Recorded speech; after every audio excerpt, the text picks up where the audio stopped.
deux, trois. Hey everybody, thank you for listening to French Teddybears and Tentacles, episode number 33. My name is French Quinn, and I have with me today French Skinny Rick. I'm trying to summon all the French I know into my brain, but I can't think of anything. Yeah. I don't know, dude. Baguette. Yeah, that's good. I knew those three, and then oui. We got Je m'appelle Skynrick. There you go. And also today we have with us Dylan Puckett. Dylan Puckett. There you go. There you go. Dylan is back again, manning the production booth in the studio. Thanks for coming by again. Dylan Puckett. Dylan Puckett.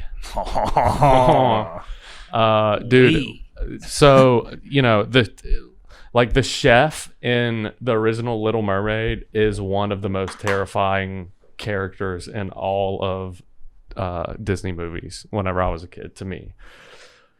I mean, he's like actively trying to chop up that little crawfish. You know what I'm saying? Yeah, dude. He's trying to get that little crawfish. Was he a crab or a lobster? It's a crab. Or a lobster. No, lobster, yeah. Is he a lobster? I'm pretty sure he's a lobster. I think he's a crab. Whatever, dude. I'm pretty sure he's a crab. My Louisiana show in there. So, yeah. What's going on this week? I'm pretty sure that boy is... What is that boy? That boy's a crab. Is he? Yeah, he's a crab. I guess, dude. Yeah, he be a crab. I feel like he would look cooler if he let his facial hair grow some. You know what I'm saying? And we'll put that up on the screen. This guy. Man. So what you been up to this week, Scott Rick? I don't know. Same thing.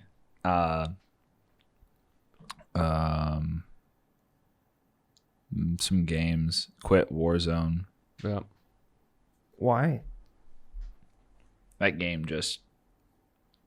it does not run properly. It's the only thing that doesn't for some reason on my computer. Yeah. It just crashes all the time. Audio cuts out whenever it wants. Game freezes in the middle of fights. Like, do you have those couple videos in Drive, or are they on something else? I mean, I got them saved somewhere. Somewhere accessible now?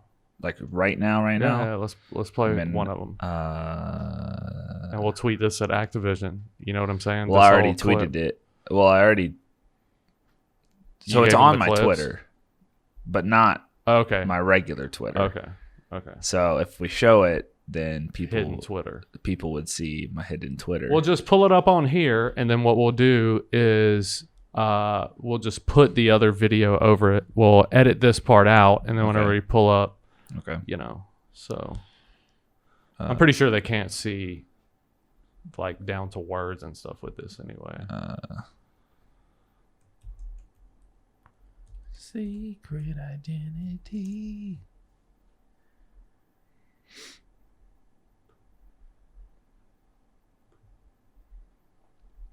Okay, so we're gonna watch a couple of. See if we can. I'm gonna see if we can find it because it was a while back. Are there any that aren't? Whoa, who's that, dude? What are you doing? This? Yeah. Ay. I was trolling an e-girl. Oh my gosh. What do you want from me, dude? Spicy. That's a one spicy meatball. Okay, here we go. Okay, so here's a good. So this is an example of everything that's happening right now is not the video lagging. It's not anything lagging except for the game. Like the recording's completely fine. This is actually exactly how it went down. Audio and everything. Audio glitches out, game freezes, and we had this game in the bag. Do you have any pistol ammo? The ring's closing on our building. There's one other team like outside, or two teams. Sorry, they're both outside. I'm grabbing. And they're both single. You see how many people are left. Get him. So it just glitched out right in front of him. Show the one where you're shooting the guy, though. That's the one that I'm really... Trying to do. Yeah. There's another one. So what are you playing now? The hacking guy or the one where like... The guy where you shot him with the pistol like 8 times. Oh, yeah. and That got bullcrap? No damage pop on him. I think I passed it. Oh yeah, I've seen that one. That's some bullcrap too. No, dude, you just didn't hit him. This game is so broken. Yeah, so we'll put the... The proof's in the pudding. Yeah. Well, I thought I did miss him, but Corbin was like, "You hit him for sure." So No, you didn't. I clipped it What? just to check. Yeah.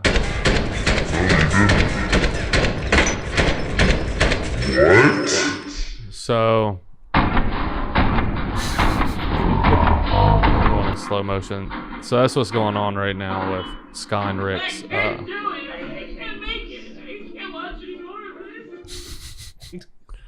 So, yeah. So Sky and Rick quit playing Warzone.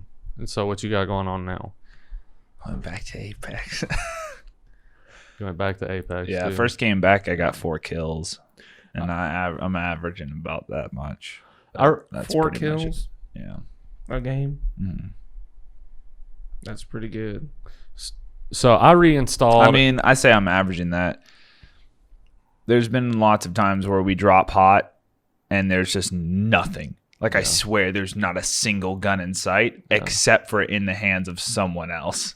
Like one time I landed, I touched the ground before everyone else, and I'm hitting the interact, like the button to pick it up, and it's just not picking it up, and then one guy and just like hits me with it immediately. Yeah. But I mean, like, whenever we actually like get weapons, we do all right. Yeah. I reinstalled it as well and played a few, and it's definitely different than whenever we quit. So, I quit basically the first week after like the first Kings Canyon update, and it's not World's Edge that that is kind of weird to me. That would have been like is season 2. yeah. Been really early on. Yeah. To me, it seems there's a couple things that I noticed. One of them is that there seems to not be nearly as many weapons around. And the other thing is that there seems to be 0 sights anywhere. Like I probably played 3 games, and then in 2 of them, one of them we got second, one of them we got 7th. And in both of them, one of them I did find a 2 to 4 sight, but the other one, all I had was an R301 with just the gray one-time sight. Oh, I've been playing with no sights Yeah. in these games. Like, I can't find. Yeah. And dude, I want to play Bangalore because I was playing with Corbin, and he's been playing Bloodhound, and it works really well for him. Like, he does very well when I drop that smoke, but then that's it. Like he does well, and I can't see anything, and then that's like the fight. And so, but I was playing with Mirage, and I just am way better with Mirage. And even with Pathfinder, like Pathfinder's a very good character, and I enjoy playing Pathfinder. But on the new map, I'm like, unless I'm in a city, like there's not as many things to grapple up to, I have so many things to say. Because Mirage is so bad. He is not a very strong legend, especially as to be like Mirage or Pathfinder. I could either have like the strongest legend in the game, or Tell that to the guys that I bamboozled and then shot in the back of the head. no. I mean, I'll tell them that. I'll tell you that. It's Mirage has no team play. He would just be stronger. I've made some suggestions, not to them, but like something I was thinking about that would make him strong without breaking the game is if his bamboozle showed not only him but people on his team. So when he'd send them out, it would be like a Caustic running or a Watson or something like that. Would make him way stronger. I think what would but make... he just has no... I mean, his ultimate isn't bad. And I say that as someone who enjoys playing him. I use his ultimate to get my teammates up is what I do. He has like no real team utility. Like He's when just made someone to fight and leave and when someone gets knocked, like if I'm starting to lose the fight, I'll just use my ultimate, loop around, and pick them back up. That's what I use it for. well, it's meant for you to escape. What you do with it is up to you, but he still doesn't do anything that's necessarily helpful for the team. That doesn't mean that you can't have fun with him or that he's anything like that. I mean, he's definitely like better than a couple of the others that are in there, but He's just who I was playing when we stopped, so that's who I started with. Did they Again, buff? I enjoy playing him. I mean, like I almost got like a my 2K damage badge with him on accident the other day. Like I played him and got 7 kills and like 19. He's real. We dropped. 50, I love using him and dropping bunker, and just sending him down the stairs before we come around the corner, because then everyone's like, got to reload before they can, you get what I'm saying? A little bit, yeah. I mean, assuming that it works, but every time I send him out, someone shoots him. Like I never. Oh yeah, I mean, run like you can into- get people bamboozled, but they also know that there's a mirage and that you're close by. Yeah. So there's like risk and reward to a certain extent. But I mean, again, they're just. I do enjoy playing him, but I also, if we're getting sniped, I enjoy. My favorite thing to do with him is if we're getting sniped and I can't. Most of the time, I can dance around a good bit and like ping where it's coming from, but it's real good to like. I'll crouch and then I'll send them up to a corner to make it look like I'm peeking. Right. They'll shoot and then they can see what's happening. I definitely lost the game that we got second in. I definitely lost it for us off of a basically I was doing pings from Warzone and I accidentally shot like just straight up gave us away, dude, because maybe it's not Warzone, but which is the one where you press a button and then it shows the wheel and then you drag to hit it. That's Apex. Yeah, but I'm not talking about Apex though. Maybe it's not a game that you play with me in Warzone. I mean, they have that in Warzone, but they do it for like the tags and like the thumbs up and stuff. They do have that in there. League of Legends is what it is. So in League, you hold Alt and then a wheel comes up and you hold click and drag in whatever direction to make it ping a certain way. Yeah. So I like alted and did like a hard like with a Havoc. It was like, okay. Well, I was playing and I've redone all my controls. Yeah. And you know how I always make fun of Corbin because he's got just the nastiest like key bindings. Like he aims with spacebar and jumps with right click and crap like that. And but then he was like, "What are your new like? You've been working on them for the past like 15 minutes. What do you have it bound to?" And I told him, and it's almost not even like it's not even the same thing. I've got E is my tactical ability. Mouse wheel is ping, but not weapon swap. Q is switch weapons. Then I've got control is my ultimate. And then I've got crouch set to my mouse 1 on the side, the front one. And then I've got melee set to the secondary one. Yeah. So everything's all... That's a PUBG thing. Because in my opinion, like that is the telltale of someone who doesn't play like character-based games, because all of them are what Apex is set to. So like in League, like Q, W, E, R is your stuff. So like Q and E makes sense to be like something at Overwatch. Sorry, that's not, mouse wheel isn't ping, mouse wheel is grenade. Yeah. I click it to pull. So what I did was I took my controls. So my control bindings have changed over time from a mix of playing Warzone and Hunt since the last time we played Apex. And since then, I basically took the two and combined them. So grenade, your lethal is your mouse wheel in Warzone. Yeah. And I set my crouch to the mouse button so that I don't have to hit C, so I can keep moving, strafing. Yeah. And so they just like combined over time. And then interact is F, like in Warzone. Yeah. Well, I'm definitely gonna start. But I mean, it sounds gross, but I just have been playing better with it. Like everything's more accessible. Yeah. I'm definitely gonna start messing up a lot because I started playing World of Warcraft again, and that uses like 3 keyboards. You know what I mean? So like, Yeah. I'm sure it'll be like time to run and like click both mouse buttons at the same time on Apex. Just accidentally It's gonna be quick like- scope someone. Yeah. I will say, what's the Sentinel is the new sniper with the bolty? Is that what it is? Yeah.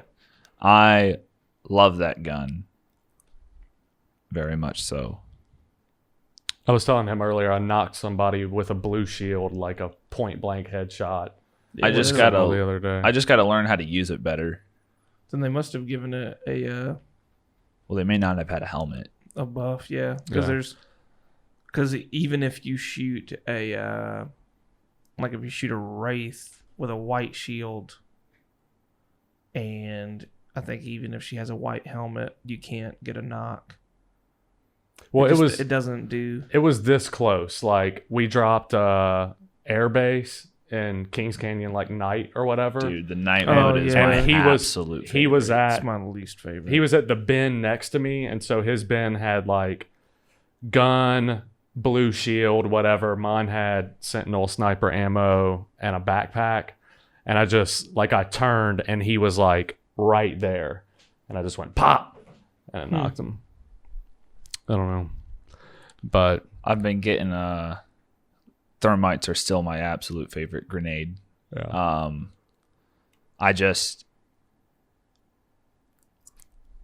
I mean, I like to use them, and I'm sure that this is how, I mean, they're intended for like spacing or like pinching someone. area of denial. Yeah. And so, but what I love doing is tossing an arc star. So let's say, like, a good example, I did it in bunker, right? Someone's at the back wall and they're hiding behind the corner. So what I did was I took and I chucked an arc star around the corner to where they had to come out of cover. But then as soon as they rounded the corner, I had a thermite and dropped it on them. And then now all their teammates have to choose, do they want to get hit with the arc star or do they want to cross through the thermite to help the front guy who got around the corner first. And that crap was so much fun because then I just like, I do that and then I just see, like I'm constantly just seeing the shield like number just just like damage over time. It was fun. We wound up killing like 3 teams inside of bunker the other night. Yeah. Bunker's fun. Let's see. What you been up to, Dylan? Mostly just watching movies. I've been playing Apex as well. I've been playing more Warzone, but I just don't really care for it. My first impressions, like it did get a bit more fun, but it's also just not exactly like what I want it to be. And I don't know. I've talked with you some, Skinny Rick, about it in the past. Just my first impressions, and as someone at the time who had only played like maybe 5 games or something, and then even coming back to it, like I played it by myself, and it got more fun. But I just kept coming back to Apex because it really, like, the difference in, It's not the same thing. no, just the you can actually, like, and this isn't like to knock, I guess, people who play COD, because I know, I mean, like, you've got like the Huntsmen and you've got people like that who play, and it's like I get that you can be good at the game, but it just feels like it's intended for casual play, whereas like Apex, you actually have to get better at it. Like, you have to, like, not every gun can win a fight, and like you have to, all of them have different recoil patterns and they're not all the same. Sure. Or just, I don't know, like, it just, even getting down into like movement and health and things like that, like, it just, I will say I like Warzone a lot and I want to play it, but it's just not playable. Like that crap. This is what would happen is I'd get like 8 kills, like just tearing my way through people to the W. And then in like the last fight, that would happen. And so it's like there's no reason for me to lose that fight. Like Corbin and I are both watching the guy. I've got him from like I can see him through the doorway. He doesn't even know I exist. And like I have the shot lined up and then the game just and then I die. That was just too frustrating. It's like I know that I can get more wins than I'm getting if my game would just function. So yeah.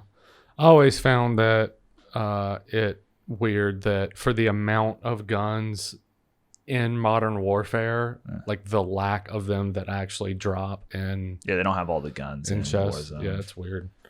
But I've been watching movies and playing Apex. That's what I've been doing.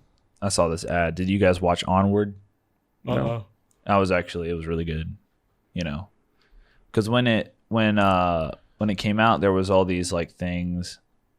I don't know, dude. There was all these people talking about like, oh, look, Pixar's got their first like, what was it? What was the thing? Lesbian character or something like that. One of the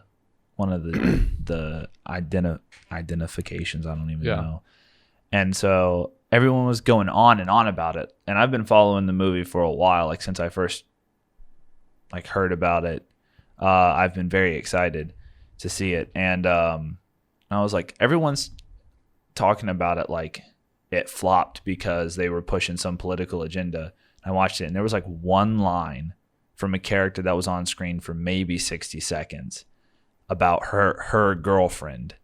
And I was like, that's what everyone was like talking about. Dude. I mean, I get it. Like it's a kid's movie, but also it was just a good movie. Yeah. Like wow. I can count on one hand the amount of times I've cried during a movie or a TV show. And that was one of them. Yeah. That movie was phenomenal. Well, a lot of people that would get upset at that are the same people having church services right now. So the same people having that. Fighting the good fight, dude, in this culture war.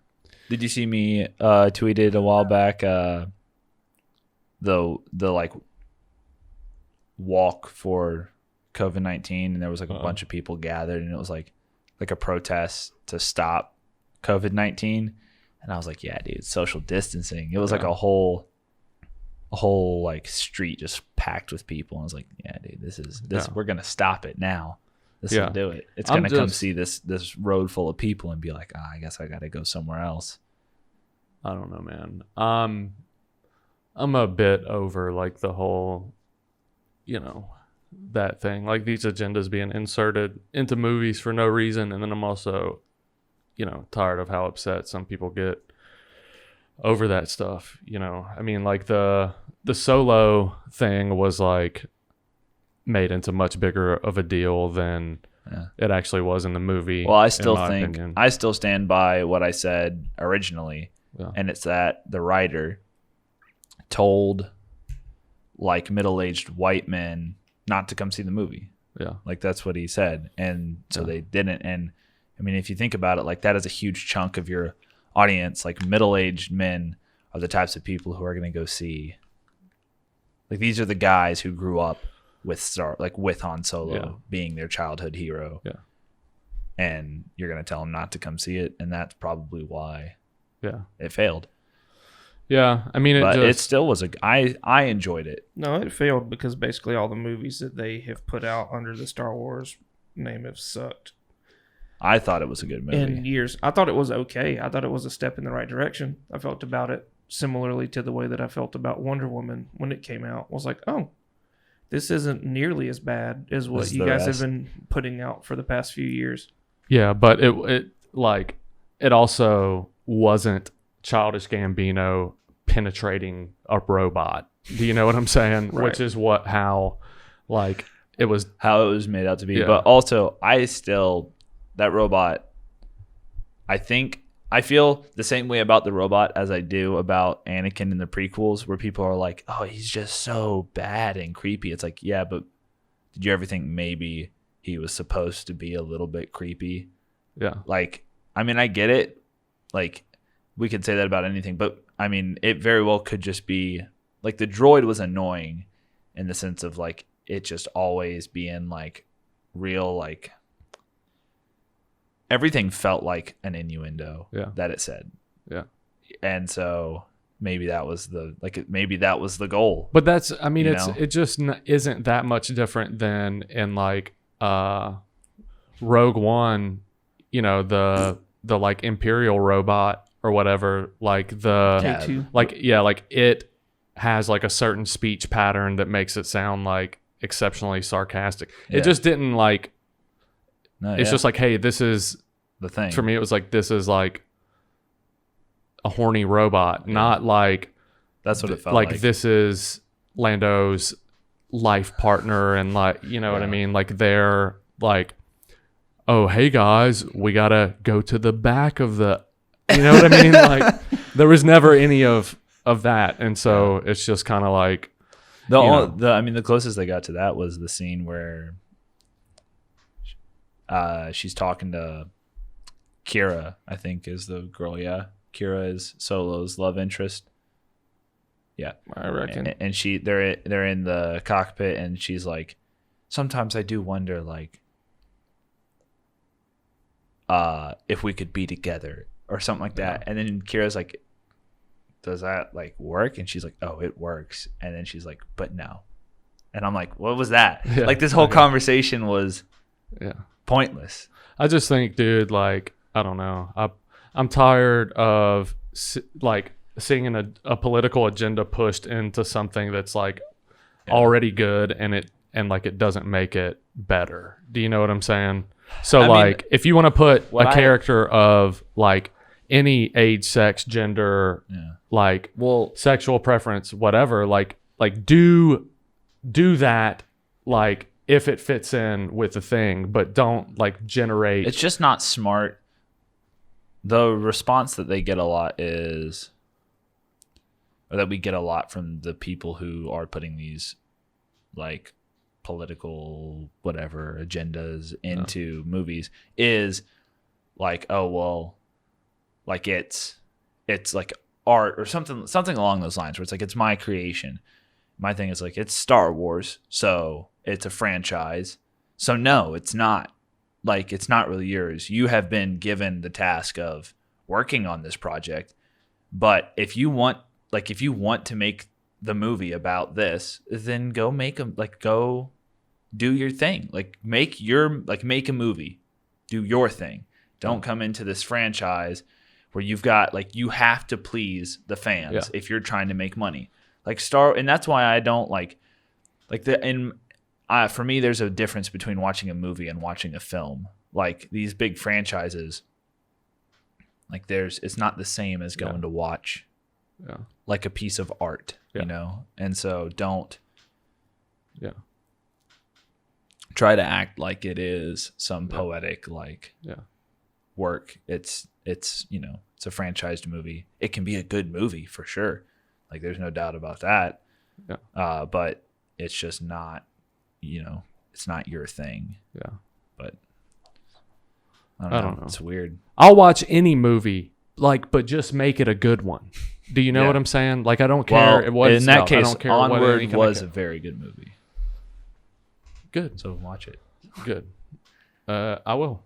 I mean, it's like, imagine if there was like a animated D&D movie, but the D&D like universe is like modern day. Yeah. So magic is a thing of the past.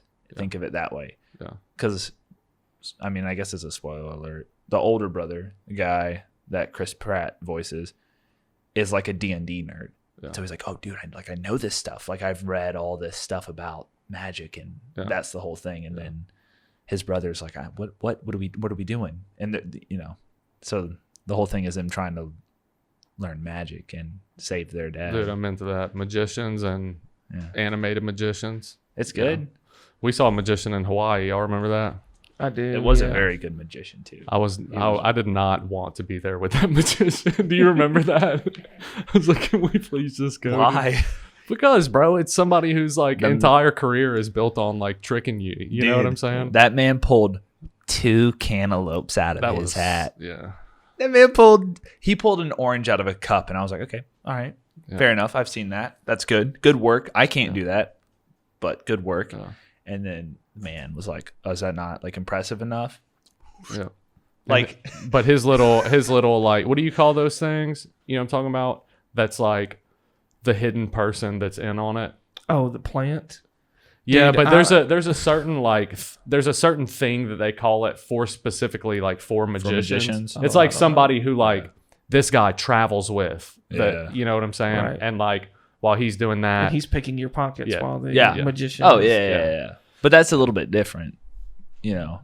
That's I guess. But we don't know who had their wallets after that. We don't know. oh, I had my wallet. I mean, I had mine, but we don't know about anybody else. In Well, the that's crowd. that's a personal problem, dude. Yeah. If you're watching a magic show and you don't have your hand on your wallet, I mean, that's your first mistake. That's a rookie mistake. Like coming from a failed magician. I wanted to be a magician when I was a kid, dude. Yeah. Yeah, I can tell by your haircut. I didn't want to be cool. I just wanted to be a magician. Shout out to magicians, dude. And so after saying all that, I will say go support your local I magicians. will say that magician, I never thought I'd say this in my entire life, but that magician was actually making that fedora work in a not bad way. That man had a fedora on. I don't know, dude. I think He it looked had like to a do with the character fact that from, he pulled a cantaloupe out of it. He looked like a character from Full House or something like that, in my opinion. But Well, my favorite part was he did some of those tricks. You know, when you do the tricks that you make a mess up on purpose to make them more funny Yeah. later? That's what he did. Yeah. Because he did the whole thing where he like did the trick this way to like this half of the group, but like would do it and you could see like the card on his hand and he'd like look back and like laugh and then, yeah, but like for the other people, they were like, "Ooh, yeah, he made it disappear." he was a good street magician, that's for sure. Just out there busking, Yeah. traveling the whole world, Yeah. doing magic on the streets, Yeah.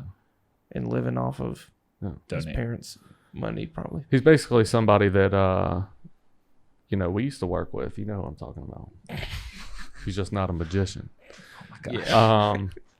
So yeah, shout out to that guy. And this week, what I've been doing is I've been working a lot, doing a bunch of video projects, but I've knocked out some shows and stuff. And we watched part of, before this podcast started, the first episode of Devs, Devs, dude. which it's relatively new, so I don't want to give out any spoilers, but you know, we were just talking a little bit before the podcast and thought that this would be a good opportunity to talk about some spooky stuff. So we're gonna talk today about simulation theory and multiverse theory. Yeah, dude. And you know, with these two things comes a lot of different sub theories and such. And so I wanted to start by asking Skinny Rick, whenever you hear, you know, simulation theory, what do you think it is, and what do you know, what's your opinion on the phrase, or like what's your idea in your mind of what that means? I think it's a little bit different than most people because I've never seen The Matrix. Yeah. So that's not the first thing that comes Me to my either. mind. The first thing that comes to my mind is like, if you could think like Sims, Yeah. or maybe if you're into it, Animal Crossing. Yeah. But I mean, I don't know. The simulation theory just seems like it would be something that's created this universe where, like, I guess like the people develop over time. Like it just, I don't know. My thing is if it is a simulation, is it that much different than just what we're already doing? Like, does it really? My biggest thing is like, it's like when people think about it, they think of this overarching like thing that's controlling everything that happens. But also, isn't that like what the like laws of physics and stuff do. Like there's just laws and rules to how things happen. Yeah. Like isn't that just already Yeah. what's naturally occurring? That is already what's naturally occurring. And this is kind of where, Dylan will be able to, help us out some whenever it comes to the spiritual or more or less religious culture behind some of that stuff. So Dylan, I don't remember what the name of this is, what I'm about to say, but what's the ideology of God created us, got it going, and then at some point left us be? Oh, that's sort of a form of, or at least how I've understood, like deism, but they use the term in the show, which is what most people sort of, this would be like the definition. So determinism is what a lot of people do. Okay. So, for instance, Charles Spurgeon, I believe it was, has a quote that says that God has ordained everything that will happen, even down to the specks of dust that you see falling through a beam of light. God has ordained where those will fall. Yeah. So it's sort of like this is a blueprint that God has like set up. He's made it, and now it's just sort of Auto running. Yeah, it's running its course because God determined all of it beforehand. There are views on the other side of that. And by on the other side, I mean just sort of literally like a polar opposite side. But yeah, it would probably be like they say in the show, they would say it's called determinism, or you can probably look up, it has to do, I forget other words that come with it, but you can probably throw in like sovereignty or divine determinism or something like that. Yeah. So the way that the show kind of frames it is in this depiction of tram lines, like what you would see in basically, sort of Maybe like on a like a tram. Disney World monorail or just any tram where, the vehicle might be moving fast or moving slow, but it's going one way and one way only, whether you like it or not. Yeah. Pretty much. And so, yeah, so that, I brought that up, Skinny Rick, because of what you we're kind of talking about, like if this is, sort of like an auto running simulation, or, I mean, it basically is. It talks about, I'm looking at it from a biblical, I guess, point of view, as well as with how much experience I just have. well, It's like- we're, just for the listeners, we're like, this is not something that we're hashing out. We're not trying to deconstruct our belief systems or anything like that. This is just, a fun conversation that we're having. So, I say that to the listeners, so that they don't, anybody who, does listen to this that is of faith doesn't freak out and think that we're trying to, dissect the universe and all that stuff. Well, I was just going to say, it talks about how he, like in creation, God put everything into motion to determine like seasons and stuff. And so, if we have algorithms that can basically, on a smaller scale of what you're talking about in the show, how they can kind of look back and forth. Like NASA can look back at the planet's orbits and everything over time, and they can actually see like throughout history what was happening. And we have evidence from history, people writing about the stars and placement and everything way back around Jesus's time of it lining up with the algorithms. I don't know if you remember a few years ago, we were talking about, the Star of Bethlehem being the idea of this star that just stayed still. Well, that's not possible. But if you actually look at NASA's system, I don't remember what planet it is, but basically the way that everything was orbiting, it happened to be rotating at the same speed to where from our point of view on Earth, it looked like a star was standing still, and it would have lined up with the writings of Scripture. So like obviously there are, like, it's happening. There are forces outside of our control that are determining movement and stuff. To what degree? Like, to say that you can't even make a decision really because it's already set in stone, I don't know about all that. But like, there is at least some level of like simulation happening. So our very existence is just it was, if we were created, that would be simulation.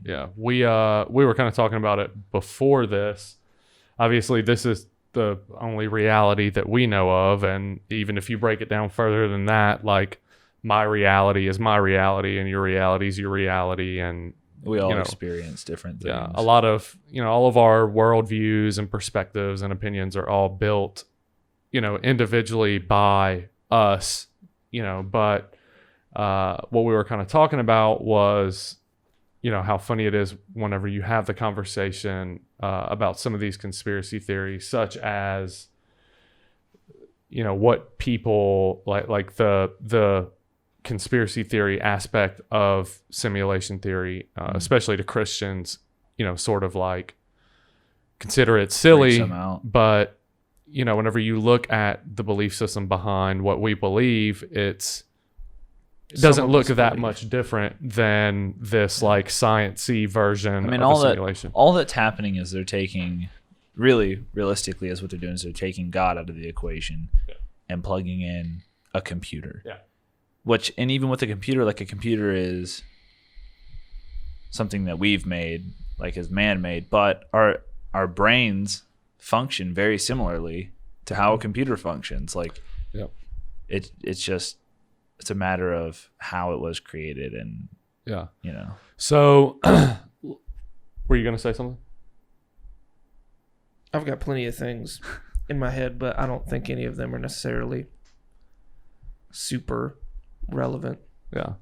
Well, I mean, is there any one of them that you want to share or anything like that before we... Oh, no, just there's a lot of language of, like, things we believe and stuff like that, and I'm just trying to be clear that it's like things that some of us or some people believe. I'm a big advocate in or for the diversity of thought that is within the church.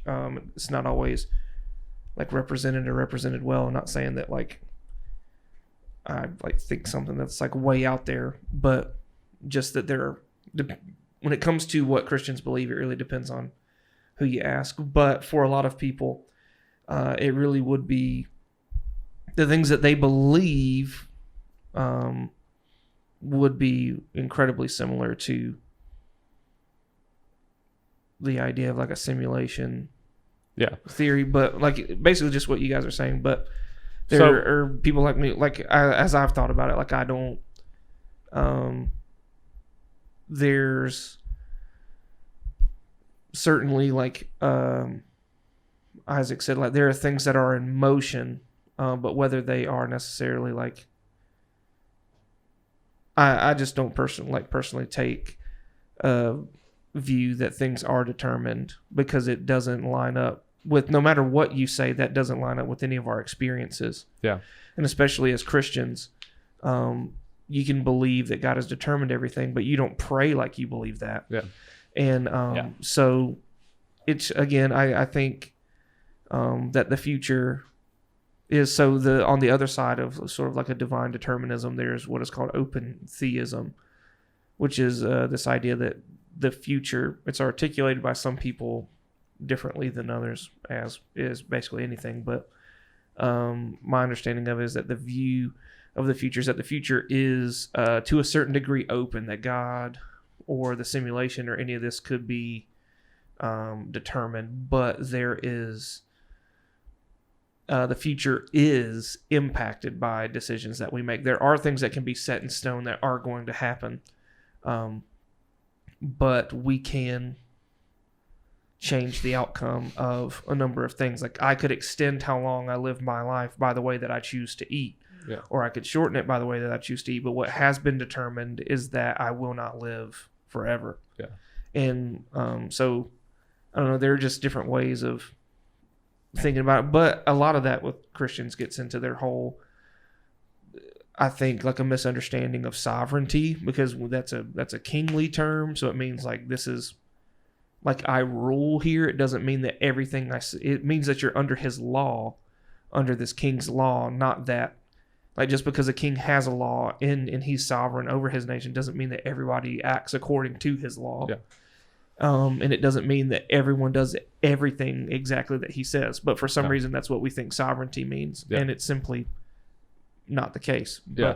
So, and that's something that I should have clarified to begin with. What we're talking about here specifically, whenever I'm talking about this particular set of Christian beliefs, is your traditional, Adam and Eve, Sunday school type thing. I would hope that people that have developed or evolved, it's a very either reformed or like evangelical view. Yeah. This, when we say that, it's a pretty I don't want to say like just American, because evangelicals just are not like, Americans don't own like evangelicalism necessarily, but well, I should hope not.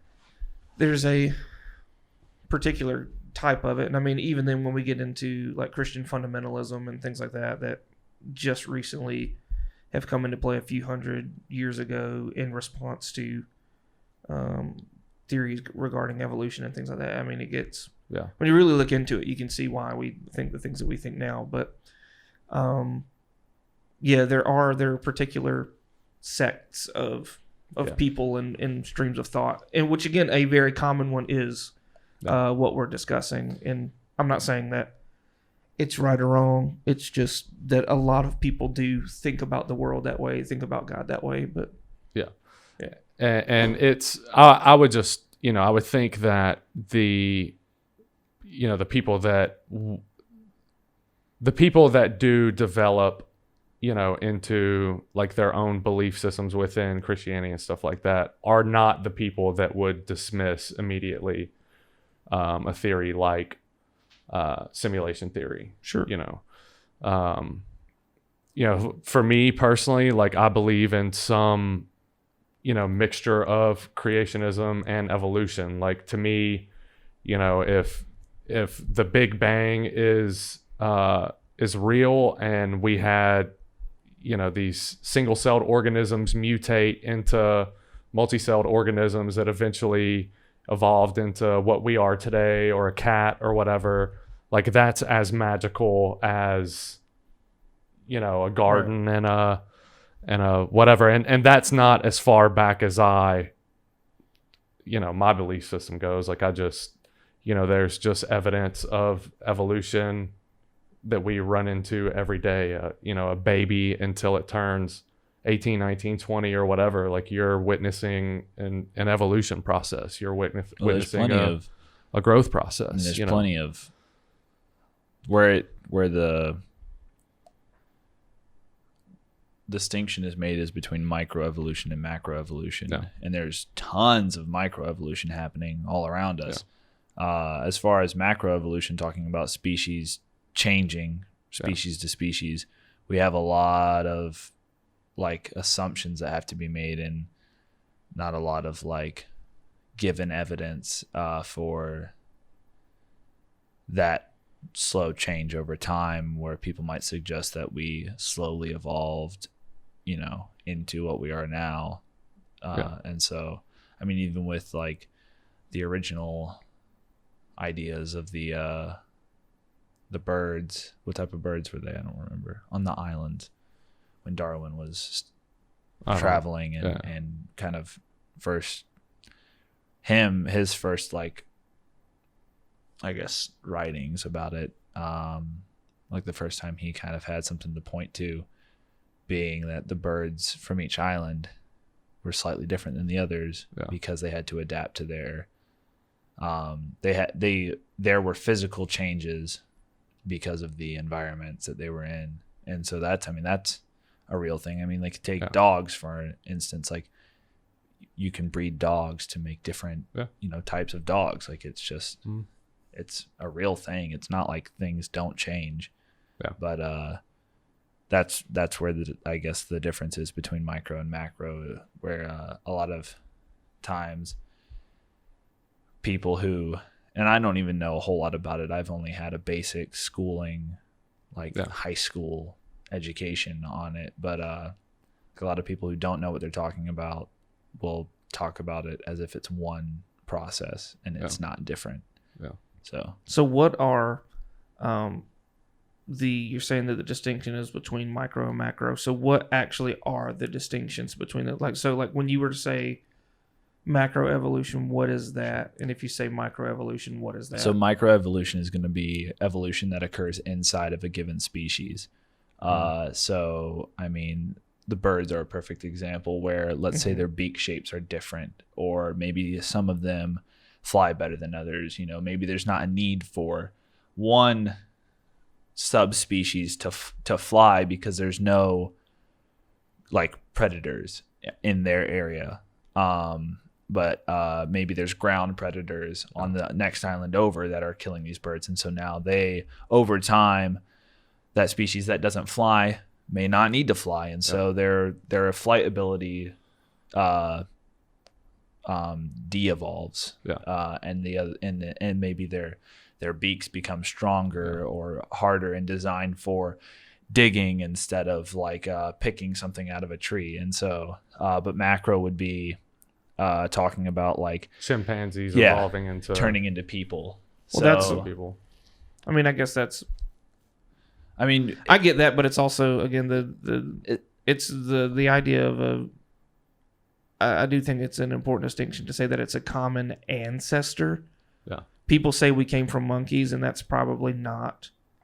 I think or like we came from apes, or when people say things like that, I just don't think that that's an accurate representation of what was said. It's that we have a common ancestor with somewhere. Yeah. Yes. So, well, which I mean, because like you can't eat their meat. Like when you get down to their genetic makeup, if you eat meat from apes, it's basically will do the same thing to your body that cannibalism does. Yeah. Like it will mess you up. And it's like, so again, I don't know. I just think it's good. Again, you were discussing just that there are distinctions that are made when talking about this topic. And even with that, it's the same thing with anything, talking about how we have numbers.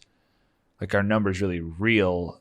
We just have the value of them is fake. The value of them is fake. It's the same thing. Like these terms are just things that we've created to try to express some form of an idea. So like even species and everything, we've just created that, and we've given them parameters for where they operate. And so, I mean, I think that with anything, like if there are laws for anything in the universe, like I'm sure that somewhere like species can't cross over. There's a certain point where like a fish isn't going to be a person. I mean, really what it boils down to is that. And so, but you can teach, but you can teach monkeys to use tools, and they'll get close, or sign language. Yeah, and they'll get close. Exactly. And it's not that like my biggest thing is like if I found out humans today are nothing like they were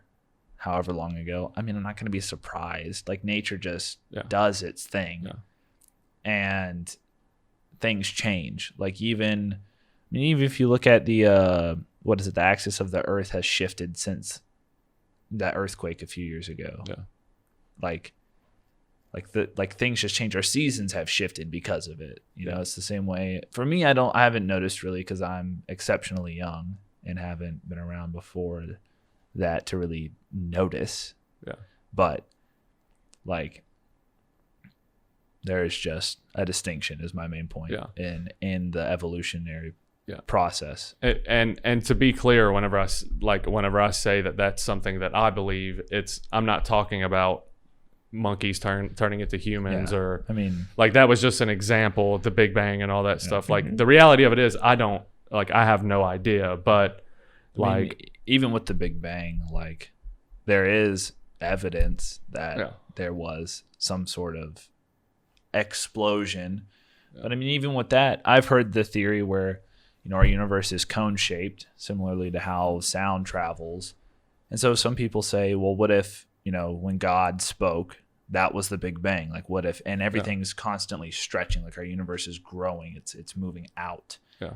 And so, I mean, those similarities are made. And so, like, obviously something happened. Yeah. Like, if we have evidence. Yeah. Regardless of what you believe. Yeah. That's my thing. Like, I'm a Christian, but I believe that regardless of what happened, which I don't know for sure what that is, whatever it was,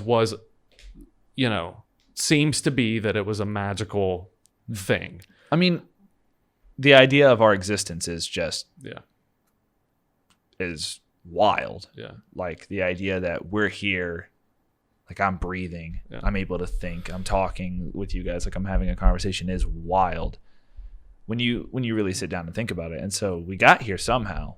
Thanks, Kierkegaard. But you think about how different though. Yeah. This is how small of a thing it would take to change everything. Though would be if there was another race that had the communication capability and like the intelligence that humans do on this planet. So if there were shark people or whatever that also could develop their own technology. That might and be, all that dude. stuff. We know less about like our own Earth, what's below, a certain distance, like a measurable distance. We know less about what's here than what's out there. Yeah, but it's just one of those things to where I mean, it's if you take the whole universe into account, I guess that's not true. But I mean, you get what I'm saying. Like we've just gone further out than we have down. Yeah, it's just like the uniqueness of humanity is kind of the thing that makes it like seem magical. But if there were 2 or 3 other things here that did the same thing, like it would be then it could a completely different scenario. I mean, I'd be we're into not it, dude. unique anymore. But I'd be into talking to some, maybe we got some Smurfs living in the woods or something. Maybe that's only just inflated people's sense of self-importance. Yeah, because we are so unique amongst the animal kingdom and All I'm on the planet saying- in general that all of a sudden it's because of this we have to be. we have to Which, be the, like, I do something I say that something people cooler are than important. us. Yeah, Like I think that people are extremely important, This right here, but that's why we're better. Thumbs. So what I wanted to do That's is it. just talk briefly about kind of the history of this particular theory, simulation theory, and then I have an article. It'll be the first tab. Do you want me to go back? Yeah, I have an article that I found that was just the 15 reasons why we may be living in a simulation, and so I wanted to go just over kind of this history stuff about it. I will say again, there are a lot of different theories that fall into simulation theory. Simulation theory also falls into other bigger theories as well. For instance, there is a group of flat earthers that believe that the earth is flat, not because it's a floating chunk of land. It's because we're in this computer style simulation that is rendering, in real time as you move forward. So the things outside of this room don't exist until we move to access those things. And so if that were the case, you would be dealing with a flat plane, not really an earth, but more or less. I'm sticking with my Rubik's Cube theory. It just changes up all the time. Yeah, the whole world's just a Rubik's Cube, and our existence in the dimensions is just one tile on the cube shifting around. Okay. All right. Well, let's look at this real quick. So this is I chose this particular one. So there's simulation theory, and then there was this one as well. So this one is called simulated reality. And so this is on Wikipedia. It says simulated reality is the hypothesis that reality could be simulated. For example, by quantum computer simulation, which is what we're watching whenever you're watching devs. That's more or less what they're trying to do. To a degree distinguishable from true reality. It could contain conscious minds that may or may not have known that they were inside a simulation. This is quite different from the current technologically achievable concept of virtual reality. Virtual reality is easily distinguished from the experience actuality. Participants are never in doubt about the nature of what they experience. Simulated reality, by contrast, would be hard to separate from true reality. There has been much more debate over this topic, ranging from philosophical discourse to practical applications in computing. And so, I just thought that this one was, a little more interesting because this is, if this is what we're doing, that's what this definition describes. One in which we are not aware of the fact that we would be living in some type of simulated, reality. So would that mean that if we weren't aware, then wouldn't that mean that the fact that we could think that we were in a simulation make this not true? Well, no, because it would just be part of it. By definition, not by practical. It would just be part of it.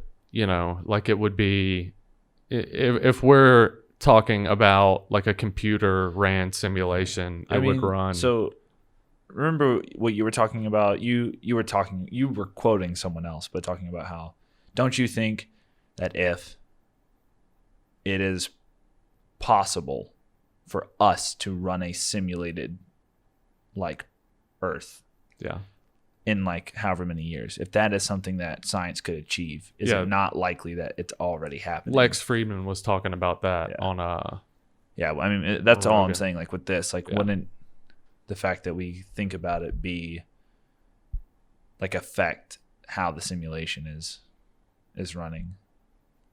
I mean, it possibly could, unless like I said, it's a part of it. Potentially we're getting, regardless of whether you believe it's a simulation or not, every second that passes by, we're getting to the end. We're getting closer to the end of whatever it is. Yeah. So whether it be or maybe Jesus coming back, the sun stopping, the sun, growing and consuming the earth, or us reaching the end of the code. It's all, we're constantly moving towards something, that, whatever that is. Dude, and so maybe it's just a prank. It's a bad one. If it is, dude, it's a bad one. There used to be this iPhone app. Back on the iPhone 4, I used to play it in college. It was called something God, but Pocket God or whatever. Pocket God. You had this little island with pygmies on it. Type you thing. Could frick them up if you wanted to blow up a volcano or make them fight to the death. So that's what you're talking about. You're talking about maybe it's just a prank. They're just, you're the Pocket God maybe dropping. little Jerry's playing Sims and maybe he made one of the Sims drown in the pool and have everyone show up to the funeral in swimsuits. Yeah. It's a real fancy version of Roller Coaster Tycoon, pretty much. So let's go ahead and go to that next tab, and we'll talk about this article about simulation theory. So this is 15 irrefutable. This is 15 irrefutable reasons why we might be living in a simulation. And so the first one. Can you even say that irrefutable reasons that we might? How does that work? A bit of a contradictory statement within itself. But I guess it's they could be irrefutable in that.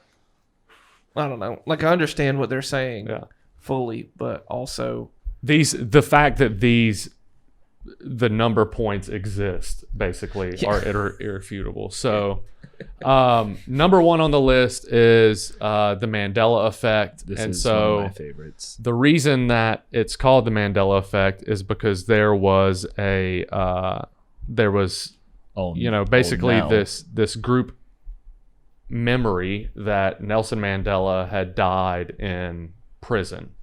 Yeah. And is actually contrary to that. Now, I have seen, and I wish I remember because it would make it right even there, funnier. There is someone who tweets like every year that a famous celebrity, the same one, has died. Yeah. And I can't remember who the celebrity is. But this person tweets it every year, rip, and then puts the date, we'll remember you. And that celebrity always comes back and is like, no, I'm still alive. Yeah. But like there's massive amounts of people on the internet that are like, oh man, like that sucks. I've seen it done with Jackie Chan. I've seen that. There was another popular one going on a few years ago. Who was it that they died? I don't remember. You know what I'm talking about, though? There was another like huge rumor. Imagine. I do remember that happening, but I don't remember who it was. Yeah. So imagine like hearing that a celebrity dies, right? And then you just being like, oh man, like that sucks, and not really looking into it. And then like a few months later, like a movie trailer comes out with them in it. Like imagine if that was the scenario and you're just like, wait, what? I can't tell you how many times I've had this conversation with someone from my hometown. Like I'll be home for a week or whatever, and I'll run into somebody, and they'll be like, "Didn't you die?" It's like, Oh my gosh. no, dude. Like I just moved a bunch. Did you die? I I'm want you to serious. tell I've them. probably I had want you that to next conversation time. 5 times. Next time I want you to grab them, like cover their mouth and be like, "You can No, see dude. me." All right. The only way that I'm doing that see is me. if I'm in Louisiana for like a week Yeah, straight, and I have the time to put in the work yeah. for that. Do it. where I like, wanna see they you, come up to like- me and I'm just like, yeah, and I'm the ghost of Quinn Past here. Just to straight show, up, yeah, y'all just be like, dude, like you can see me, bro. yeah. Like no one else can see me. Dude, I've You're been it. walking around here for 10 years, man. Dude. Nobody's seeing me. What show was it? It was one of those shows on Netflix. There's one where they like do this magic trick, but they get a bunch of actors to come in to do the thing at this park. It's like a magician doing the thing at a park. And what he does is he gets a volunteer. Oh, someone it's Magic for Humans. Is that it? Yeah, he gets someone who's not a part of it. They come in and he's like, I'm going to turn you invisible. And he does it. And then he gets a phone call and everyone's like, oh, whoa. Everyone acts like the dude's invisible. And he's like, he gets a phone call and he's like, okay, he's like, I got to take this. And he leaves. And so the guy thinks he's like stuck in this park full of people, everyone just pretending like he doesn't exist. He like picks something up and they're like, whoa, there's like, what is that floating over there? And he like starts crying at one point. Well, it's funny because there's one guy who is really into it, and then one dude who is freaking out. Yeah. He's like, please, somebody, like, get here, save me, somebody, help me. This other dude's like, I'm about to start sneaking into some showers and Straight stuff. up, yeah. Yeah, one that's dude like is- the thing that he's like going around like Oh my gosh, dude. he's like stealing stuff from people. Yeah, I he's think. laying down next to them while they're having like their picnic and like pulling food out, and they're like, "What's going on with that apple?" And he's like, just like eating the food. And Why don't we go for each of us and say our favorite Mandela effect example, and if the simulation doesn't break, then okay. then neither of y'all will say mine. So you go first. Chick-fil-A. I swear there wasn't a K in it. You thought it was CHIC. Mm-hmm. Okay. And you can find it too if you Google it. That one is not. Chick-fil-A was not whenever I was growing up, it wasn't the most thing popular it is. thing No. around. So Yeah. I mean, until like I moved to Alabama, I didn't see a Chick-fil-A that often. So that one doesn't connect for me personally. How about you? Do you remember that? Oh, man, the whole there being a K in there was definitely something that for me was like that's not there. But mine really was, I think, I guess probably my favorite, and I guess and Isaac does remember this differently, but apparently C3PO has a like silver leg. He has a silver leg. He's always had it. And I'm like, nah, fam. That boy's always had that silver nah, leg. fam. I don't either that remember or the Baron. Berenstain Bears. Oh God, no, that's not what they're called. So the simulation is still intact, and neither of you said mine. Is yours and, the dude getting run over by the tank or whatever? No, mine is, in my shit. opinion, the one that freaked me out the most whenever I heard it, and it is this. We Fruit didn't of go the to the Loom. moon. Fruit of the Loom label. Oh, cornucopia or no cornucopia? No Cornucopia, dude. No Oh, cornucopia. all right. You can stop with all Never that. a cornucopia. There Never has once. been a cornucopia, Never dude. a cornucopia. Maybe on Yes. Thanksgiving. Dude, there's been that's one. it. You can't tell me that there's not been. Tell me one time outside of Thanksgiving you've ever seen a cornucopia. On Fruit of the Loom. Halloween. What? What type of Halloween celebration you going to? Dude, there's the little tiny pumpkins in the cornucopia. You don't remember seeing that stuff? Oh yeah, I remember. That's What? Yeah, He's that's too a thing, young. dude. No way, dude. Yeah. Y'all got Yeah. tiny pumpkins, Dude, there's dude. like I'm that. only Also- out here trying to get them thick pumpkins. What is right? it? Like J.C. Penney. Do you know? The star? Yeah. I know that one. J.C. Oh, Penney. how it's spelled? Yeah. Yeah, I know about that one, but I never noticed. That one's mind blowing, or it was for me. And then Skechers. Oh my gosh. Yeah. Have we ever thought that maybe people just rebrand their companies? That's what I'm saying. That's almost definitely what I think it is. Well, But people insist otherwise. So Mandela effect. what's funny is you'd think that the companies would Number like, one irrefutable reason that we're living in. Well, I think the irrefutable part is the fact that all the companies have an unspoken agreement to never acknowledge the fact that there is half of the population thinking it's one way and the other half the other. Yeah. So the and they're just gonna Mandela- let it keep happening. Well, yeah, just the Mandela effect in general. Again, is it's a widely, like, just a generalized misremembering of Yeah. a Well, big I mean, event. I think it could or be thing. real. And so, the theory, this is where some theories break off as well. Some people say that Multiverse. Yeah, sure. basically the multiverse theory comes in here. CERN comes in here. Dude, The simulation glitching, and some people remembering things some way, some people Dude, remembering CERN things the other can way. But this break one, off. I hear this thing a bunch. This last one, the Shazam deal. Do you remember the movie where Sinbad was a genie? no, I remember one with Shaquille O'Neal. Yeah, called. There is one called Kazam with Shaquille O'Neal, but every time that people bring up the Shazam one is kind of like a Mandela effect in itself. Everybody, like, they present it as completely non-existent, not that there was another. So type in Kazam movie. And I think know I how only to think of spell that that. now. You know how to, K-A-Z-A-M. do you know how to spell Shazam?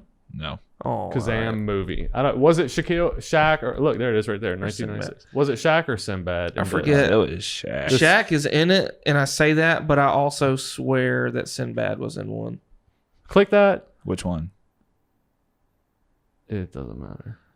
I think I'm clicking the one that thanks says to Chris fun. D'Elia, I remember this now. Yeah. So, But I was under the impression I can almost see Sinbad in my head wearing that's the thing I definitely have misremembered it. now there was a Sinbad one where he basically became this like middle school person's bodyguard sort of thing and like fended off bullies and stuff from them. And I think that is where that thing comes from, or it could just be the Mandela effect.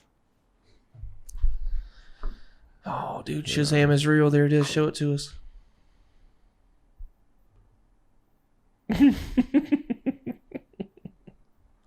Yeah. So, yeah, let's go. Let's move on to that next point in the. Oh my gosh! I dude. need that. That's I'm gonna a leave little- that up because I need that later. Yeah. That's the word. I gotta put that in the Discord channel, boy.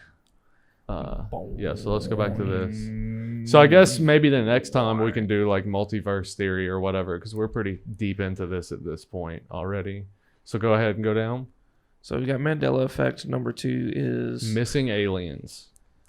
So it says we spent billions sending probes through outer space and should probably have found evidence Can of we extra... come up with a new name for that?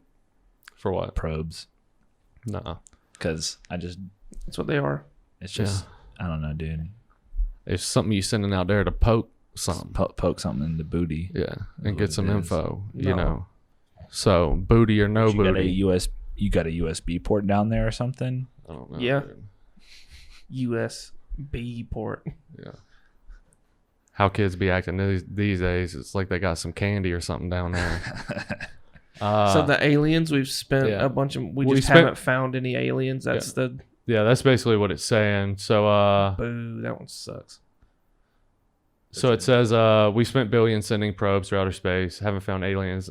Not so fast. Aliens would likely be far more technologically advanced than we are. The thinking goes that if we haven't located them, suggests that we live in a simulation they figured out how to escape from, or maybe the computer we're in only has enough RAM to simulate one planetary civilization at a time. I don't know about that, dude. I mean, if they're right in like all of these distant galaxies and all that stuff, like I believe that it's just hard for me to believe that there's not something else out there, somewhere, if that's true. I also have difficulty thinking that. I just don't always assume that just because there would be life somewhere else, they have to be more technologically advanced than us. I agree. I don't think that like I can. Why can't there be a planet full of animals like ours that are just living? Yeah, I mean, especially if you do take the approach of macroevolution, like who's to say that they didn't encounter something that slowed down the process, or maybe that they even the process started after ours? Like there's just no way to know.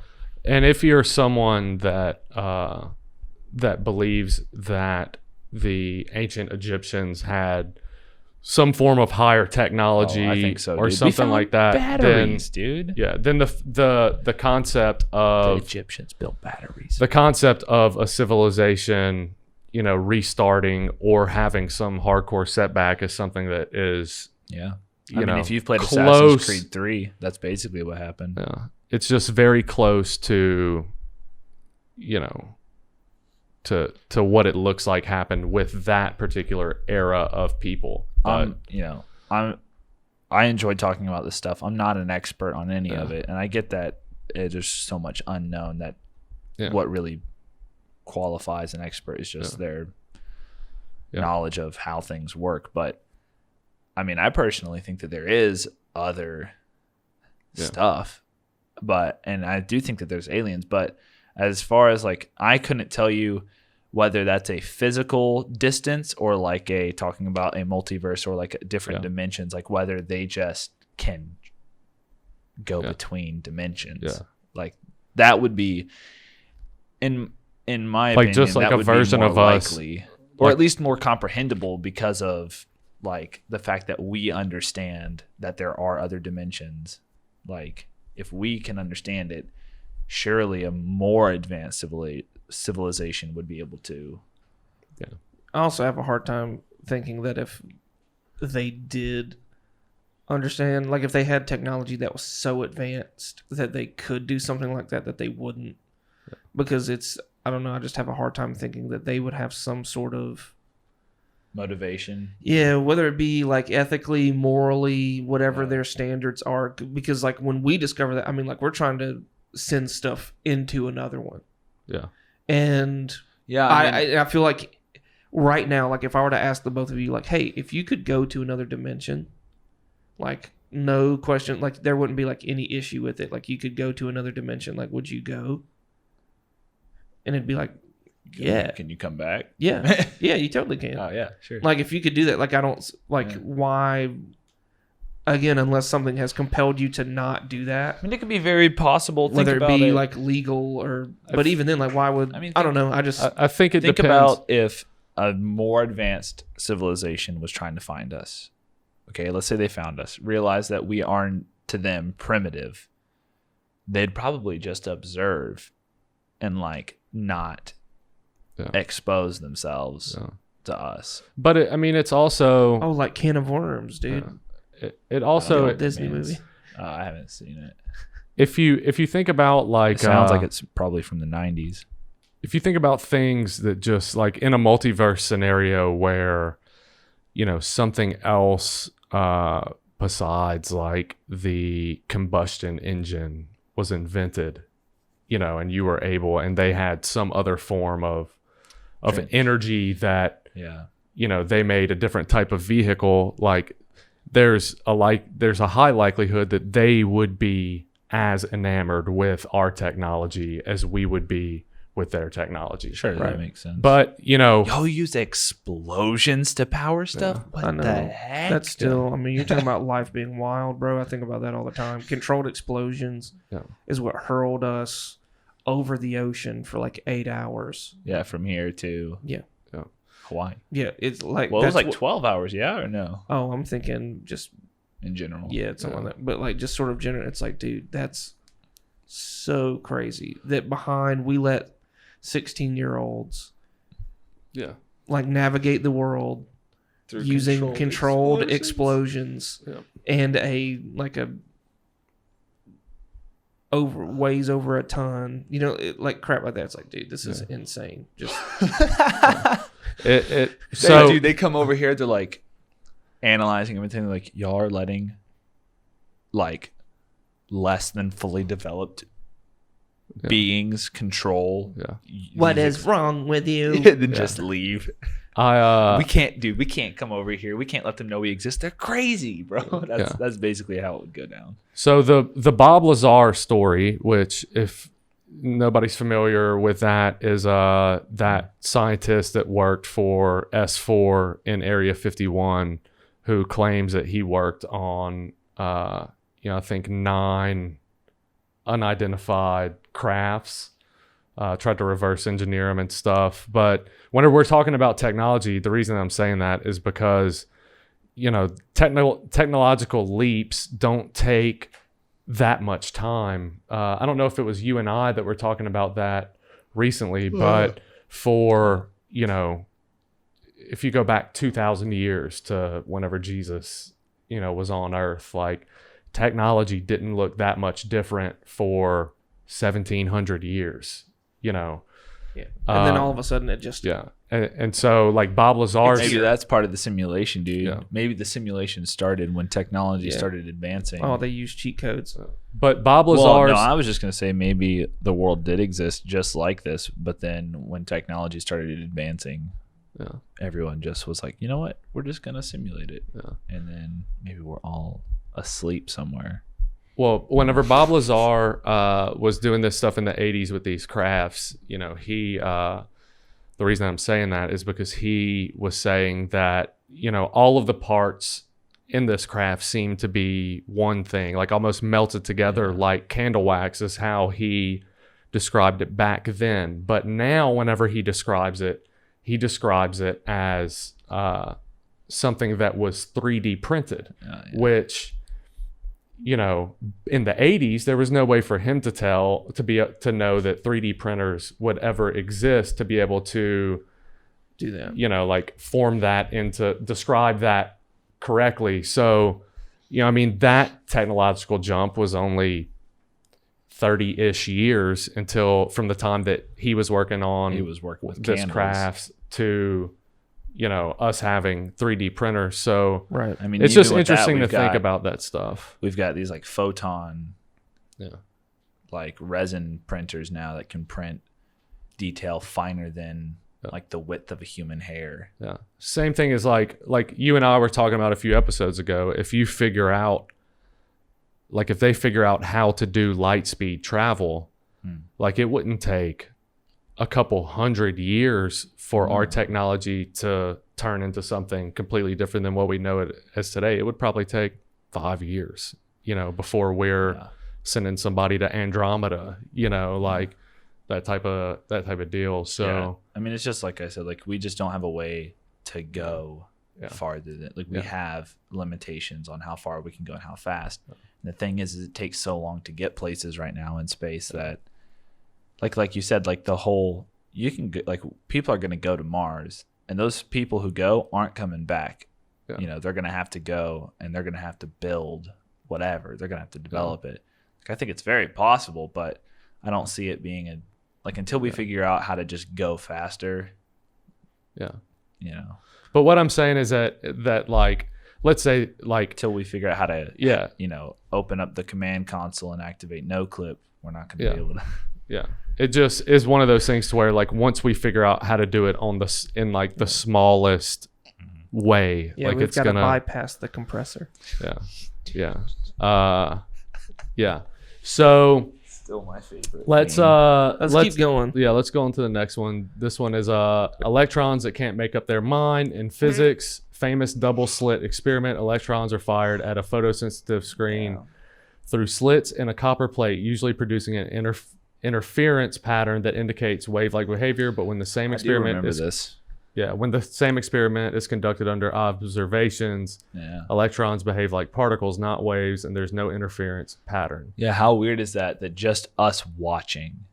Yeah. I thought it was photons. I thought it was something different than electrons. I think probably it's one of the things. Electrons that in general, sounds they just too appear, scientific to be real. They appear and disappear at random. We say that they basically like, and the idea, they function and basically like Yes. are outside of this, but that's not actually how they behave. That's a model that is helpful for us to understand. The idea is that, but that's not actually what they're doing.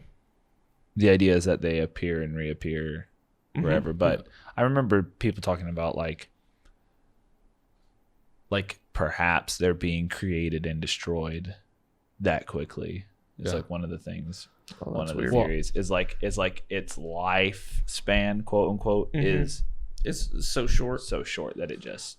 I remember this though, and how I remember the story going was almost like a Toy Story situation. So like you would Andy's home. Yeah, whatever it was like either they were like their movement basically whenever it was non-observed, like it hit the target, whatever it was that they were supposedly doing, and when observed it was just unable to do the function any longer. And I want to say it was something like that, like they were because it was through that documentary, the whatever, what the bleep do we know, like down the rabbit hole or something like that. It's wild stuff, dude. Let's keep moving. We got quite a bit to cover. So DNA that contains a computer virus. In 2017, a multidisciplinary group of researchers at the University of Washington proved that they could embed malicious computer code into physical strands of DNA. Their aim was to show that computers working in the gene sequencing were vulnerable to attack, but they may have also inadvertently revealed that what we perceive to be biological reality was in fact computer coding all along. I don't know about all that. Oh no, dude. Yeah, we'll have to fact check. They don't have a picture on that one, so it's not. So the next one is climate change. How convenient. Our civilization just coincidentally set on the cusp of environmental chaos, suggesting we could be an ancestor. Suggesting we could be an ancestor simulation created in hopes that we'd show our creators how to solve an energy crisis. This theory overlaps slightly with the aliens as simulation quitters theory above. If we found an innovative solution to climate crisis, extraterrestrial beings might return to crib the results. Bro, I kind of like that one. We were created to run a simulation to see if we could prevent someone else's destruction. That's a good one. I like that, dude. That needs to be a movie for sure if it's not already. Yeah. And then the next one is that's kind of fun. The next one we'll kind of skip. I'll just do the title of it. Video games that look like real life. The next one is weird news. Dude, this one's got 2 pictures. This one's definitely going to be real. 3 pictures, bro. 3? No, it's 2. No, one picture has 2. Oh, yeah, it's photoshopped. So this one there, this kind of falls over if you blow hard on it. Go to the next one. Can I please say what it? does it Because say? I have Read a it, really, please. Sure. I have a real Sure, go fun ahead. way to Read say it this. for me. All right, I'm going to read it and then I'll say what I was going to say. Some have proposed that recent unlikelihoods, including Donald Trump's election, Brexit, the 2017 Oscars envelope mix-up, and that year's 25-point Super Bowl that year's 25-point Super Bowl comeback could mean we're in malfunctioning simulation or whoever is pushing the buttons is screwing with us. All right. Now, whatever. so basically, if anything unlikely happens, we're in a simulation. how about human beings exist? How about Trump's still just president? Hey, bud, maybe not everything's fake because Donnie T is out here, living it up. Cut me that check, Donnie. I mean, the reality of it is Donald Trump is president because Of a Hillary glitch in the Clinton- simulation. Hillary Clinton extracts adrenochrome from small children, kills them, and then feeds them to her husband. So I'm not saying she's a demon, but yeah. she's a demon. But she's a spawn of Satan. So the next one is quarks with computer code. Seemingly not crazy theoretical physicist James Gates claims he has identified what appears to be actual computer code embedded in the equations of string theory that describe the fundamental particles of our universe. He says that he found error correcting codes. They're what make web browsers work. So why were they in the equation? I was studying about quarks and electrons and okay, so that one is also dumb. The next one is why But it's also irrefutable. yeah, also completely made up. So why does our universe have rules in the first place? MIT cosmologist Max Tegmark has, pretty cool name by the way, has pointed to our universe's strict laws as physics as possible evidence that we live in a video game. If I were a character in a computer game, I'd also discover eventually that the rules seemed complete. See, what I don't like about this is that we just made, like, the rules are made up. Like the law of physics, yes, the law of physics does work, Yeah. but we named it's it no that. more than a theory, So number 10 is it's not actually possible to prove we're not living in a simulation. That one is That's the exact. that one's true. You just took the same thing yeah. and said it backwards. So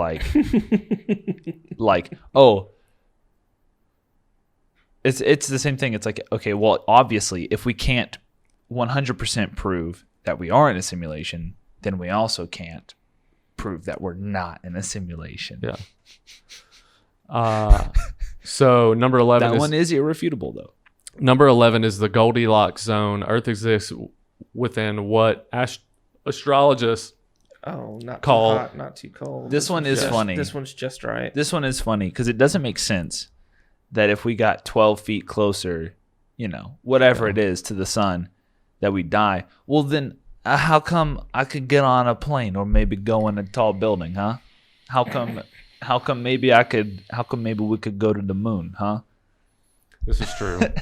That is true. Like, I don't know, man. Something's weird about that.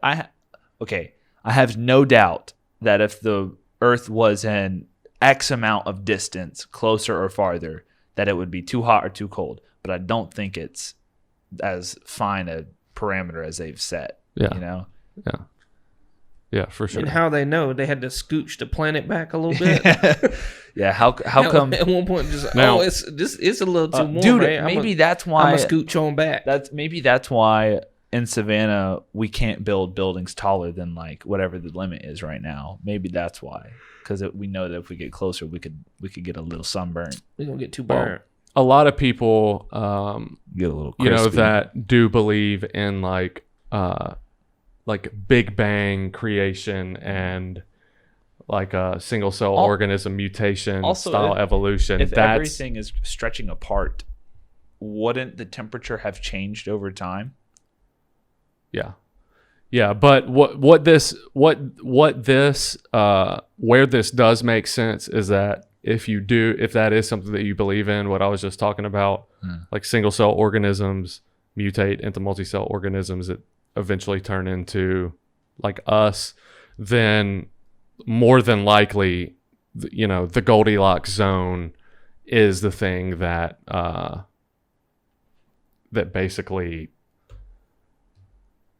set that thing in, like, that, that those phases of evolution wouldn't have happened if it were colder in certain spots or hotter in certain spots. I've heard the theory that like it was pretty much like dormant, and then a big solar flare happened, which caused like the mutation, and that is what made evolution where'd the kick solar off.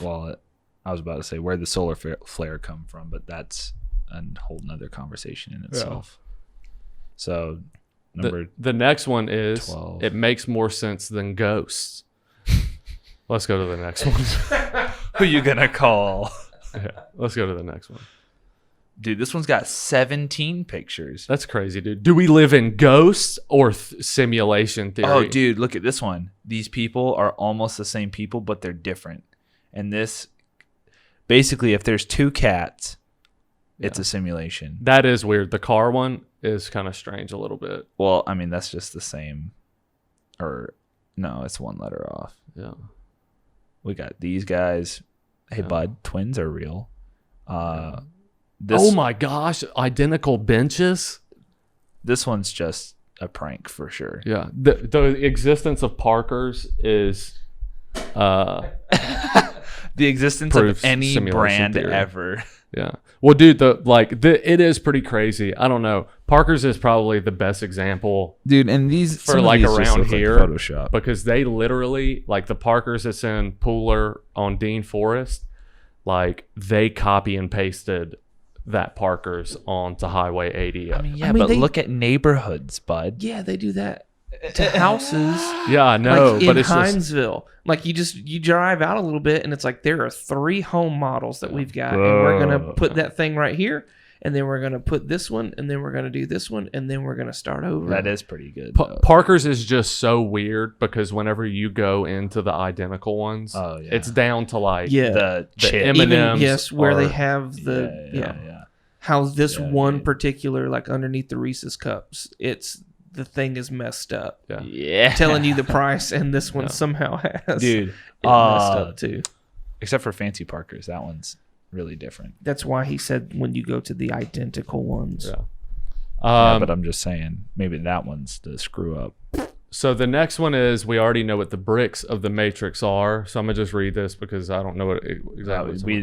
The fact that you just said we already know is. Yeah. According to simulation believers, we may have already found the pixel-sized building blocks of the universe, the Planck length, the point at which our concepts of gravity and space-time no longer apply. If our world is simulated, then the Planck length would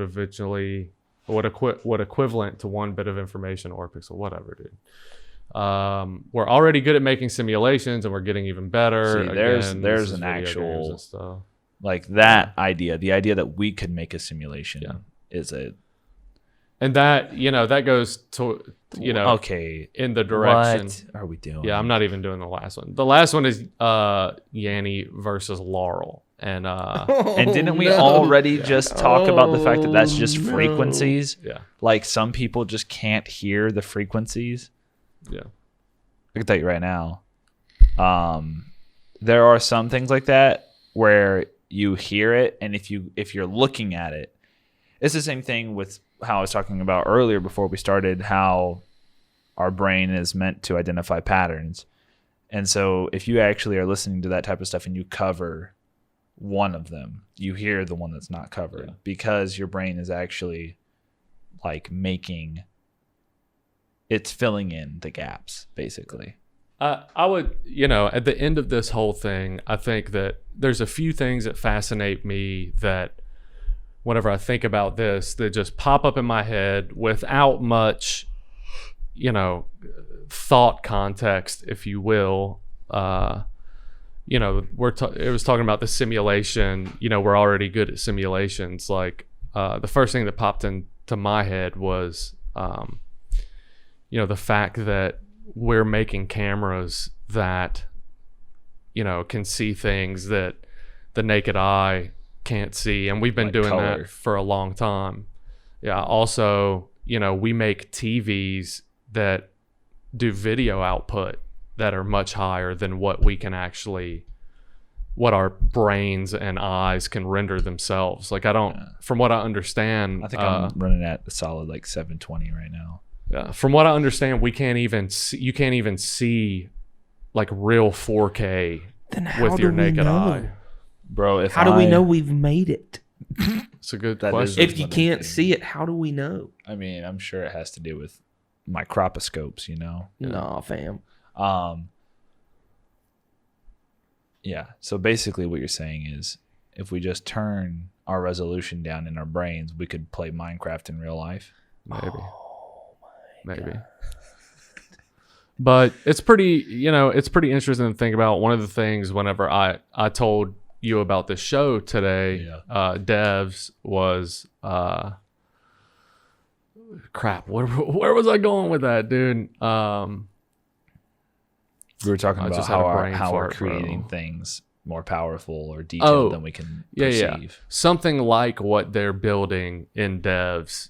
If you told me that it really existed, it would be no surprise to me whatsoever. I mean, all you need is a big computer. All you need is a big, really powerful computer. I think if we're taking the computer approach, I think it would be a little bit. I would have a hard time believing that something like that existed. I'd have a hard time believing how accurate it is because inside of the simulation, it's just got to be more powerful than one of us. Yeah. Like it's more powerful than us. So how could we create something to understand it, if that makes sense? Yeah. Like, I'm not saying it's impossible. That's just my question is like, if the simulation has to be powerful enough to run everything, how would we be able to discover and like read it, Yeah, well, I mean, that totally depends on, the question that was brought up in that episode of Rogan, which was, do you believe it could happen? And if you do believe it could happen, do you believe that the switch will be turned on? And if you do believe that far into it, then there is already a probability that that's what we're doing. Sure. Do you know what I mean? Yeah. Which makes sense. Like, they had those two AIs that they introduced to one another that created the new language because no human language that already existed was efficient enough. That crap. And so you look at something like that. Yeah, they just used like English though, but they basically turned it into shorthand. Yeah. But that's still fascinating that neither of those things were told or programmed to do that. Like it just Skynet. All it was programmed to do was find efficiency. Dude, I'm not trying to freaking live dark fate. Yeah. Yeah. I'm not trying to do a John Connor, Yeah. Now, those. Sierra Connor. People Sarah Connor. like Epstein, Epstein believed in Come with me transhumanism. if you want to live. Which is a lot of reason that he was dumping a lot of money into different science departments at schools and all this stuff, trying to figure out, a way to meld together, humans and technology. And It's wild, dude. We and all got that. freaking Elon out here working on putting a, thing in his brain. We got he already has it. we got old Bill Gates out here trying to, mark of the beast. Dude, if you believe that Elon, if you believe that Elon Musk, if you believe that he was telling the truth whenever he said that, talked about the happen. Neuralink thing, about the Neuralink technology that he was creating. About it being super dangerous. Well, no, Because he was talking about the whole thing, and he was like, all this stuff is incredibly dangerous, and I think it will destroy us. But I mean, it's going to happen anyways. Yeah. So why not? Well, what the thing that do it? The thing that it was supposed to have been released by now. It was some type of way for humans to interface with the internet I'm not into with it. no like like literally wirelessly. Yeah. And so if you believe that he wasn't joking whenever he said that, then He's done something. yeah. So I believe that he wasn't joking whenever he said that. And so because of that, it makes sense following him and listening to his interviews and stuff like that, that not only has he tested this and is using this, but that it has also broken multiple times. I mean, I've shown you his Twitter at times to where he goes from super scientist to like anime weeb, and like he doesn't Reddit got in the back door. He doesn't have the ability. He doesn't have the ability to. Could you imagine just a bunch of dudes from Reddit getting a back door into some dude like that, like getting into their brain? Oh, I mean, that would be hilarious. I would be laugh him so hard. You know, he interacts on Reddit all the time. Yeah. I just think that it's fascinating, like him and all the projects, that he doesn't seem like a normal person, and then like in the sense of how smart he is, but he also doesn't seem like a normal person in the sense of like how he breaks down when he does break down. It's like, it's almost like this anime weeb is the real Elon Musk, and whenever this thing breaks, like that's what he's reduced to, you know. I was thinking reverse. Yeah. Well, it's Either it's way, interesting. I want a Cybertruck either way. I don't Me really care. Me too. I'm down with that, dude. I want my brain connected to the internet. Yeah, I don't want that. Give it to me. Yeah. You know, if that technology had been around before I was alive and there was like time of people using it, I'd be down to get like an upgrade, but I don't want to be connected to the internet. I don't want to have access to You're not down to test it. Because I don't want the internet to have access to me. Yeah. Is the biggest thing. Well, I'm not against. Does. I mean, think about it the same way as like a prosthetic or like an exosuit. Like we use technology. Like we've got technology that makes us stronger or faster.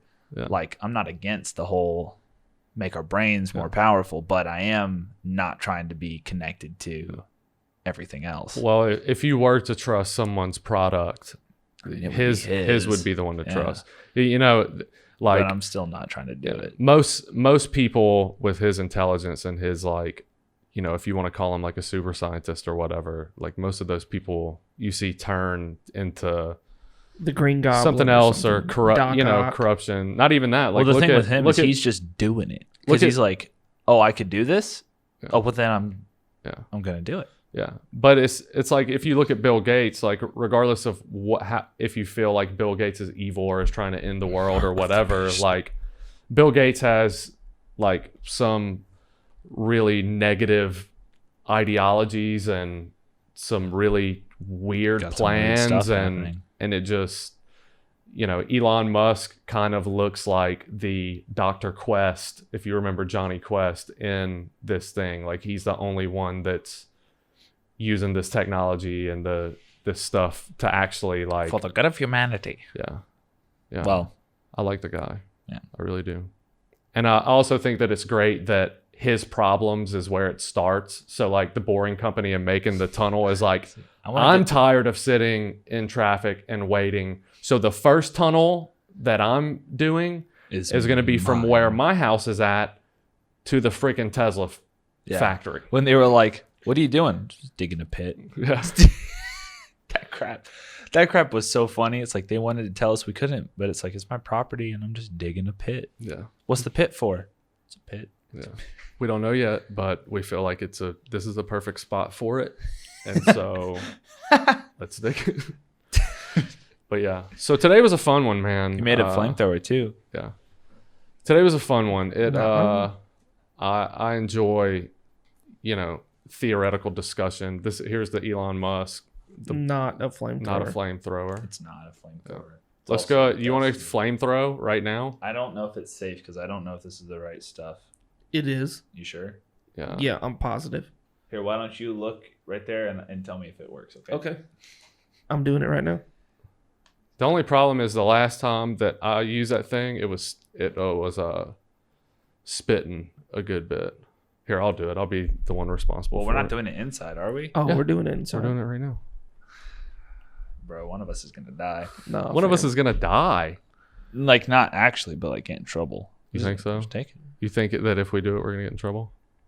At all? Let's say nothing. Let's say we do it, nothing happens. Do we get in trouble? Oh no. Yes. I mean, I stabbed this God freaking is table watching. with a sword one time. Yeah, no. I Yeah, got you mad should have too. got in trouble. Yeah, you didn't get mad. Yeah, and then you did it or Corbin did it? Corbin. Corbin.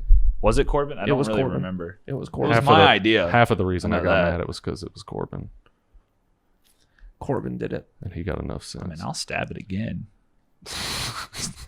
That's not what we're looking for here. So are we doing this for real? Go ahead. Well, what Shoot if we that took thing it off, out? dude. You want You me know to- how it works? Yeah, I mean, I'm gonna Because turn this on. there's two triggers. Okay, so turn it on. Slow. And then there's a red safety trigger up in the front. And then there's the regular trigger. But I don't smell the gas. Well, no, you have to release it. Imagine it like a really big lighter. There's a, you know how they got the, like the. So this one is gas. This one lights it. I think so. I don't want to do it, dude. I'm changing my mind, bro. Are you gonna turn it off, or are you just I'm turning it off. I'm changing my mind, dude. All right, well, we're gonna get out here. Open that door. before my brain cells start Smells dying. like we about to make some steaks up in here. Okay, It just so starts spitting out. we've gassed gas. Dylan out. So this is what it feels like when you run into a caustic. Or something else, but I ain't What's gonna that say. doing? It's still coming. Yeah. Did you turn it off all the way? Yeah, dude. It's probably fine. Take that thing outside. Okay, so thank y'all for watching and listening. If you want to follow us on the socials, you can follow me on Twitter. I am at TBAT Quinn. Skynrick, what you got? Mine is at TBAT. I don't know how to spell my name. SKINERICK. Okay, Dylan. You can find me on there. It's just my name, DYLANPUCKETT. Okay, and so yeah, thank y'all for watching again. Please like, share, subscribe, tell your cousin, tell your coronavirus if you got that. Tell the person you was gonna hit up before the quarantine. Tell them. Yeah, At least have something to talk about. That way you could ask them out later. yeah. And if you know if you know for sure that this is a simulation, you Let know, us know. hits Skynrick up. Yeah, let me know. Yeah, this thing is definitely still on. All right. And I've got it like pretty. Thanks for hanging out, everybody. Yeah, so we're gonna get out of here before we die. before the So, place. I'm gonna light a match. Again, thanks for watching. We will see y'all next time.